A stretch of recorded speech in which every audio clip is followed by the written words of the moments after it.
Hello, hello. I'm Christy Abel, and I am very excited to share this crash course with you on what it is like to be a generator.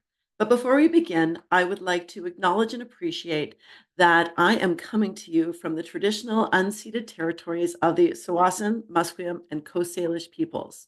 Haichka. So in this video, you will learn the basics of what it means to be a generator. I'll give you some details about your energy type, how to use your strategy in your daily life, how to know you are in alignment with your human design, and how to know when you are not. And then we'll talk a little bit about how we can use tarot as a natural accompaniment to being a generator.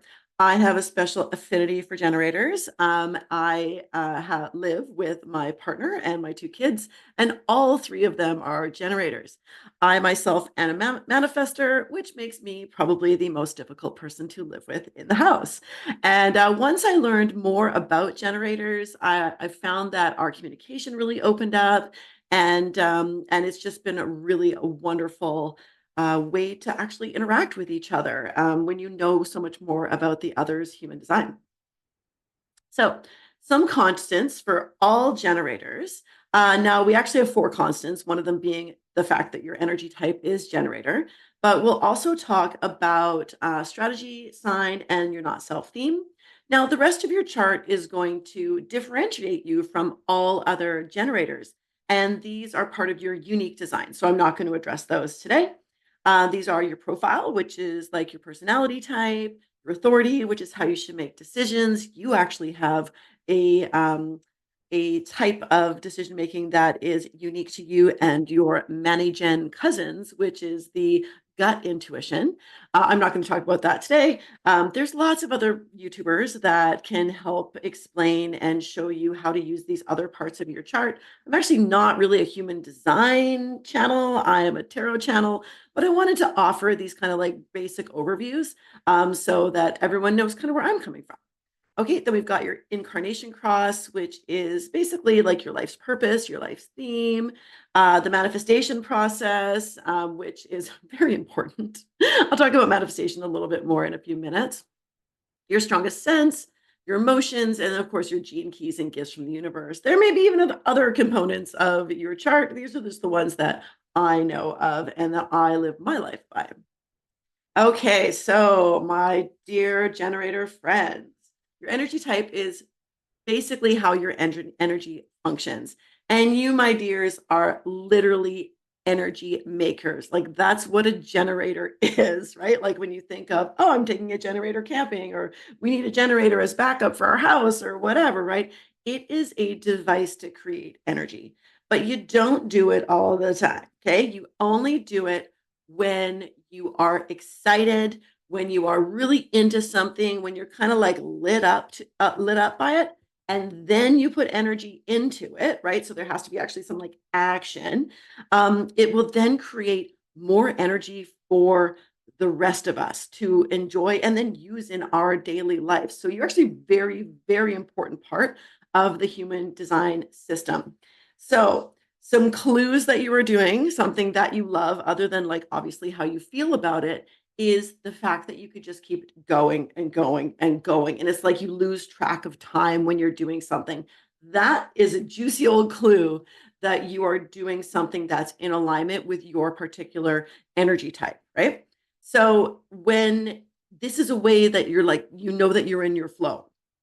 So when a generator does what they love, everybody wins.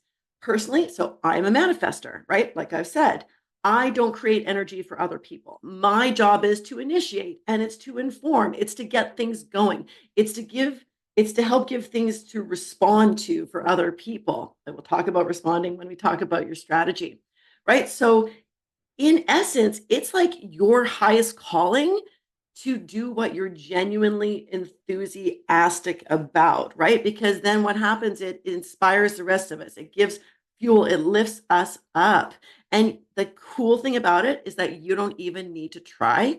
You just need to go against your social conditioning, which is apparent. It's there for all of us, right? All of us have been socially conditioned to behave in certain ways and to want certain things. But when we like wipe out that social conditioning, which is honestly one of the things that human design really, really helped me with. Of course, I still am like part of my own social conditioning. Like there's no avoiding it.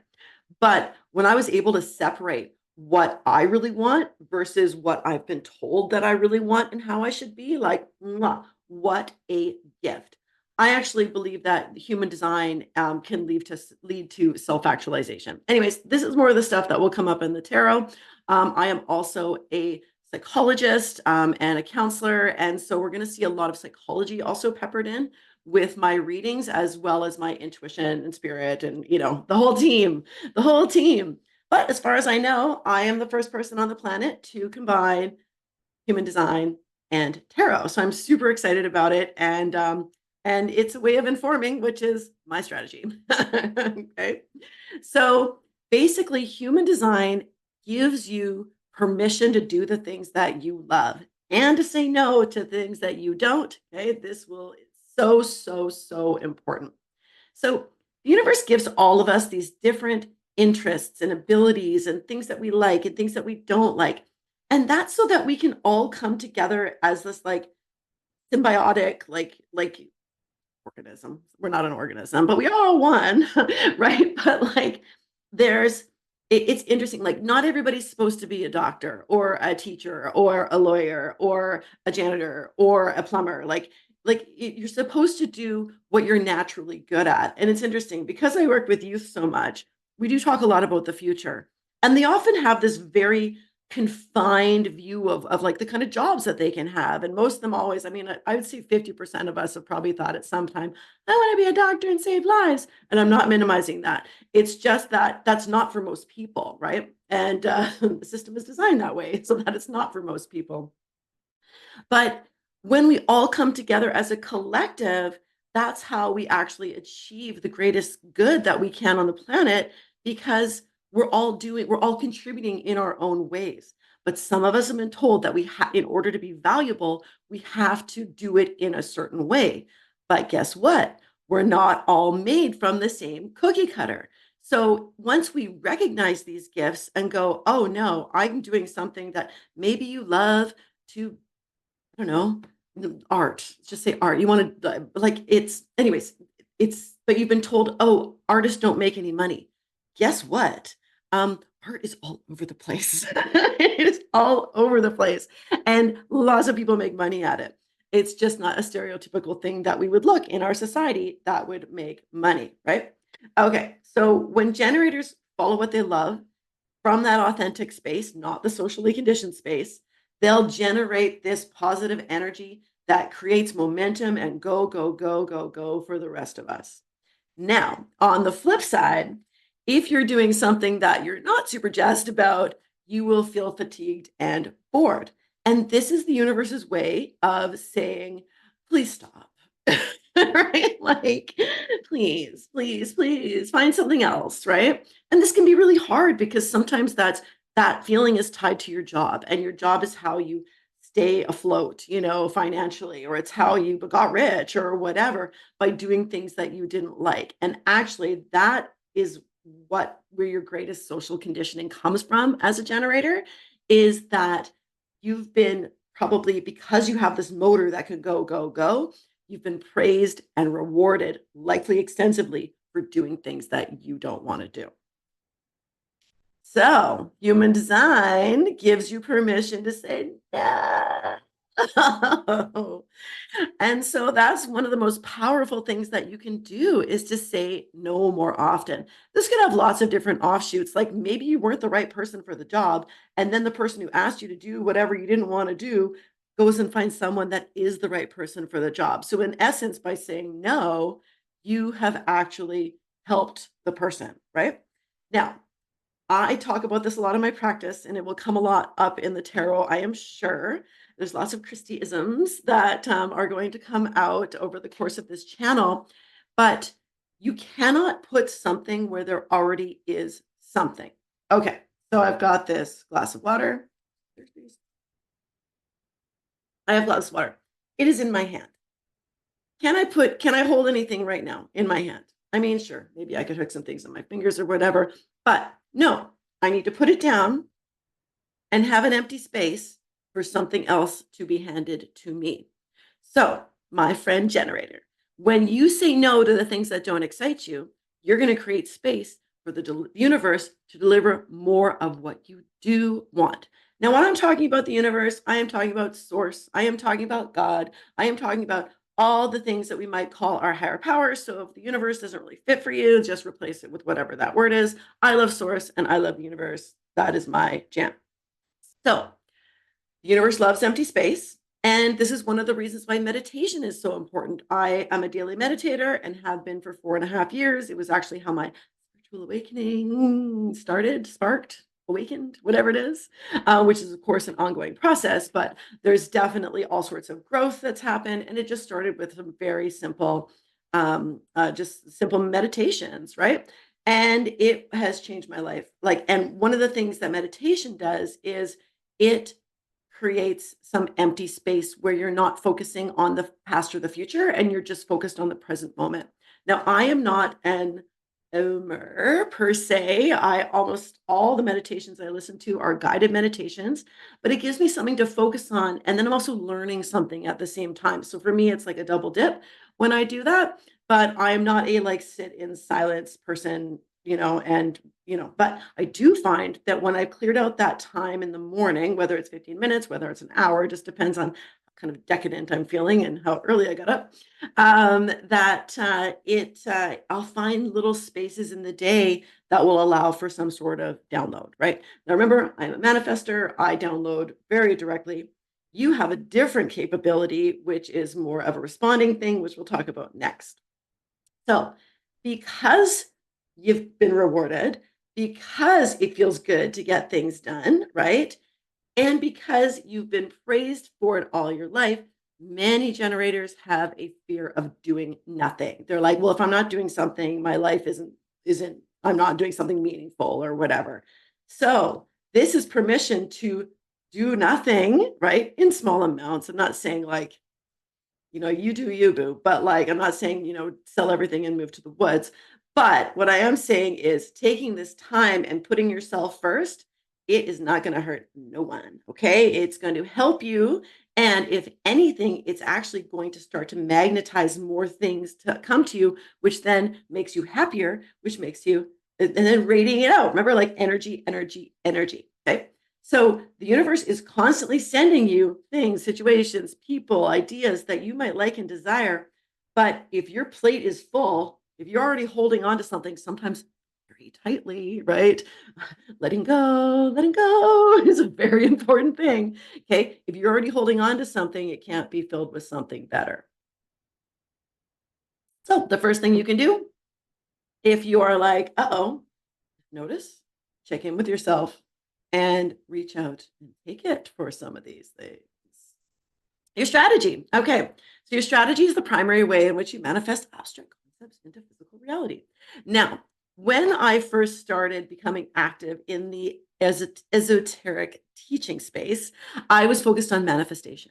And that is because historically, I was an atheist until I was about 25. And then I was agnostic until 4.5 years ago.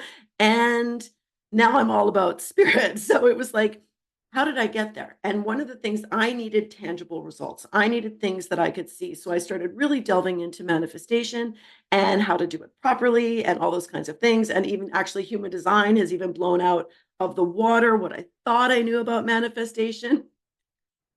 This again later, another topic. Okay. So how do you do it? And your strategy is to respond, which is very, very interesting because it's not generated within you. You are reacting to something else. Now you're like, well, how am I going to do that? Well, you already do it all day long. The universe is going to send you signs of what to do and where to go based on what gives you a full body yes or a full body no. So for generators, your decision making is actually black and white. There's legit no gray. So If it's a full body yes, go for it.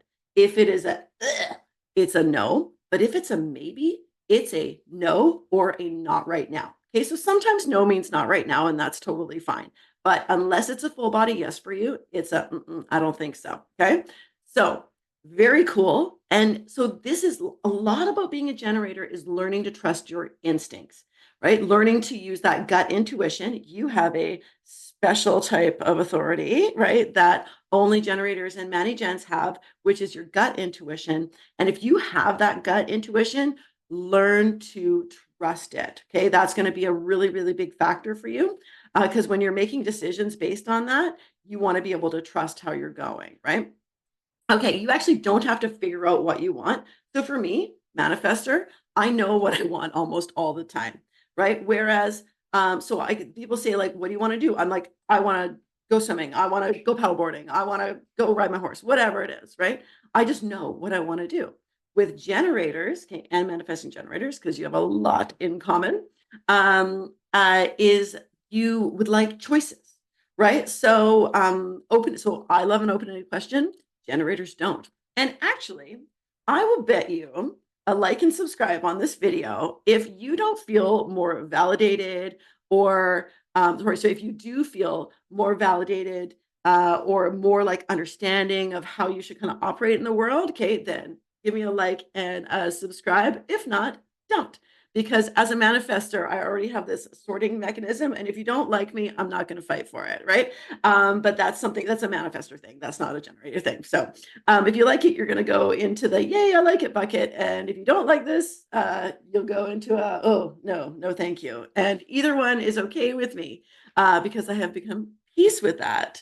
Anyways, if you want to learn more about manifestors, I actually have another video. I'll tag it below, as well as the other ones that I've done on the human design series, because it's actually super helpful to know about the people that you love and care about, what their types are, so that you can actually improve your communication. Here's a great example of that. So I live with 3 generators, right? My partner, I said this already, my partner and my 2 kids. And so I would say things like, "What do you want for dinner?"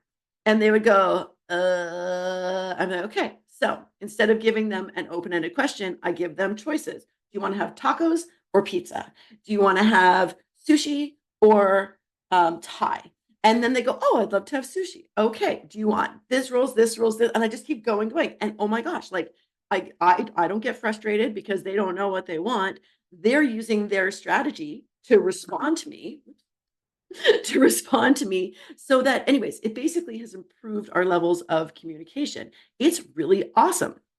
So the key to living your life on purpose is saying yes to the things that light you up, but also saying no to things that don't. Now, of course, you have to manage this within the realistic expectations of your world. So if you go to work, I'm not telling you to go and flip off your boss and say, "I'm not doing anything I don't want to anymore." That's not going to work very well, right? But perhaps there's something you can adjust at your job where you feel more fulfilled doing a certain task and say, "Hey, can I take over this? Because that makes me, I'll be more happy and productive." Like what boss wouldn't want someone who does a task and can go and go and go and loves it versus feeling the drudgery and complaints, right? Bosses are humans too, and they're probably projectors. Okay? Projectors make really good bosses. All right. All right. So it's saying yes and saying no so that you can create more space for those potential yeses to come in. And once again, there's no gray with you, my friend, the generator. Okay, your sign. Your sign is a feeling that you're going to get in your mind, body, spirit when you're acting in accordance with your design. And a generator's sign is satisfaction. And I'm like a little bit jealous of satisfaction because it is a wonderful feeling. Mine as a manifester is peace. And so it's fine. I chase peace, right? But I use it as a signal that I know that I'm like in the right vibe. Right now, I'm feeling very peaceful. I literally just get a massage. But this is the second time that I'm recording this video because I accidentally deleted it the first time. And I could have gotten angry, which is my not self. We'll get to that in a minute. But instead, I went, "Oh, well," I was like, "I'm just going to redo it. And it'll be just as good, if not better, than the first time." We're on track. I feel like pretty good about it. All right. So yours is satisfaction. So what is satisfaction, right? So it's different from happiness. So happiness represents a positive state of emotion, like right now, or at a certain point in time, like when you were 12, or like when you were 27, or whatever, right?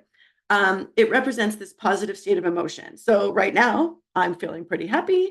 This is my third video I've recorded today. I'm feeling accomplished. Anyway, so I feel happy, right? But satisfaction is more of a collective experience about how you feel over time. So whether it's the day, a week, a month, or your life as a whole, and it's over long term rather than right now. So there's all these little things about your day. Let's say, like, to me, the feeling of satisfaction is like a job well done, like, a great meal. Like, oh, many people feel very satisfied after a great meal, right? So these are the kind of this is the feeling that says that yes, you are on the right track, keeping doing that. And it doesn't have to be these big things. Maybe you made every light on the way to work. That should feel satisfying. That would feel satisfying to me, right? Or it's medium. Maybe you got massive compliments on a project at work, or your kid did really well in something. And of course, many of us measure a lot of our stuff by how well our kids do and all that. I don't particularly, well, maybe it comes with parenting. Anyways, and or it could be really big. Maybe you got a promotion at work or something like that, right? There's lots of like limitless things that could allow you to be satisfied. And when you string all these things together, you can reach this level of contentment where you like your head hits the pillow and you're like, yeah, I crushed it today, right? Like it's that kind of feeling. That is a sign that you are in living your design and you're doing just fine. All right. So when you feel satisfied, generator, you are on the right track. And you're not self, which is the complete opposite. Okay. This is a feeling that you get when you're not in alignment with your human design. And a generator's not self is frustration. So frustration shows its wheels its ugly head in like many, many different ways, right? But really, it's the feeling of being stuck and not being able to move forward, even if you try. Like that's what it really boils down to. But often it shows up as kind of like a classic irritation, annoyance, but it can also show up as being like, meh, right? Or like, I just can't, like that kind of thing. Your not self theme is always a signal showing that you have the power to change your situation by changing something that you're doing. And again, psychologist. So we have our thoughts influence our emotions, influence our behaviors, right? It's a tenet of cognitive behavioral therapy, right? And so we have the thoughts influencing everything else. So the first thing, the way to change is to change your thoughts. Now, you get more of whatever you focus on. So let's say you're frustrated in traffic. Oh, it's a pretty classic one, right?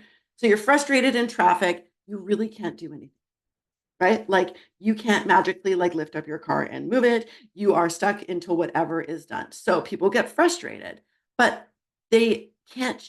When you get frustrated about something you can't change, it's just going to lead to more frustration.